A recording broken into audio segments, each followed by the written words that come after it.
affiche les identitaires marquables, vous pouvez juste reprendre la partie d'au-dessus dans votre cours, pas besoin de les réécrire.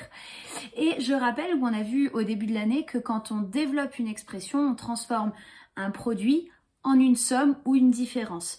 Donc, à gauche de notre signe égal, on a des produits. À droite, on n'a que des sommes et des différences. Donc, quand on développe, on part de la partie gauche vers la partie droite. Et donc, dans l'autre sens, ce sera factorisé, puisque factoriser, c'est le contraire. Mais ça, on verra dans la prochaine vidéo. Alors, pour développer une expression en utilisant une identité remarquable, il y a quelques petites étapes très faciles à suivre. La première, c'est d'identifier laquelle des 3 identités on peut utiliser. Donc, est-ce que notre calcul il ressemble plutôt à l'identité 1, à la 2 ou à la 3? Ensuite, on va appliquer l'identité en remplaçant A et B par leur valeur. Donc, vous avez vu dans les formules, on a A plus B. Là, on aura peut-être, je sais pas moi, 5x plus 3 ou 8x moins 2. Donc, A et B sont remplacés par des valeurs et on va faire le calcul avec ces valeurs-là. Et on réduit l'expression. Donc, on termine les petits calculs qu'on peut terminer.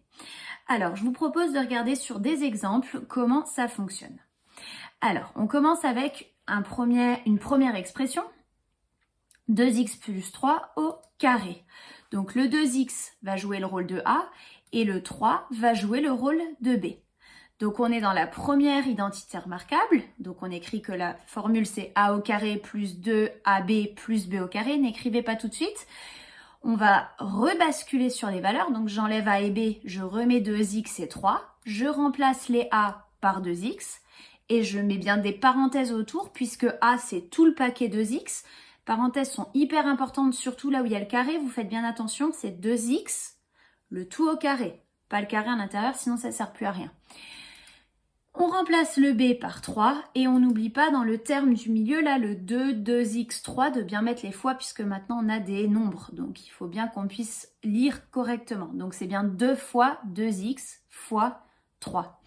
Et maintenant, on réduit notre expression. Donc, on calcule ce qui se calcule. Au début, on a 2x au carré, donc 2x fois 2x qui donne 4x carré.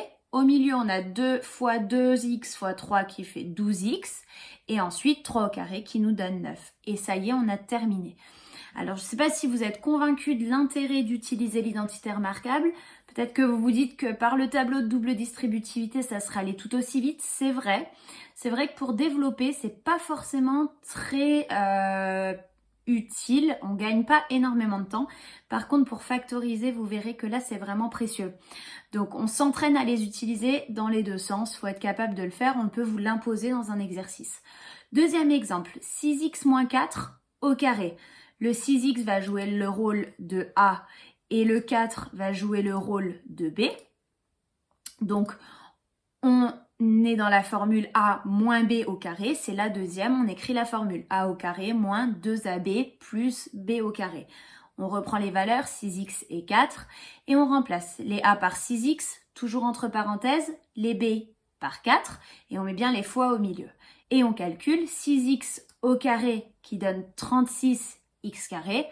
2 fois 6x fois 4, on va commencer par faire 6 fois 4, 24, fois 2, 48, on n'oublie pas le x, et 4 au carré qui nous donne 16.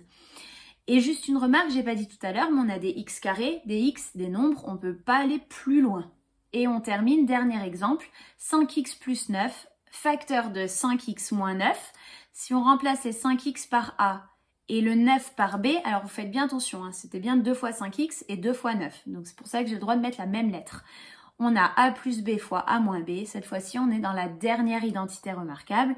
Donc a au carré moins b au carré. On reprend les valeurs. On va remplacer le a au carré par 5x, entre parenthèses toujours, et le b au carré par 9. Et ça nous donne 25x carré moins 81. Donc j'espère que le fait d'avoir vu les valeurs s'échanger comme ça vous aide à bien comprendre ce qui se passe. On reprend les formules et on remplace par les valeurs de chaque calcul qu'on a à faire. Voilà, bon courage à vous pour les exercices.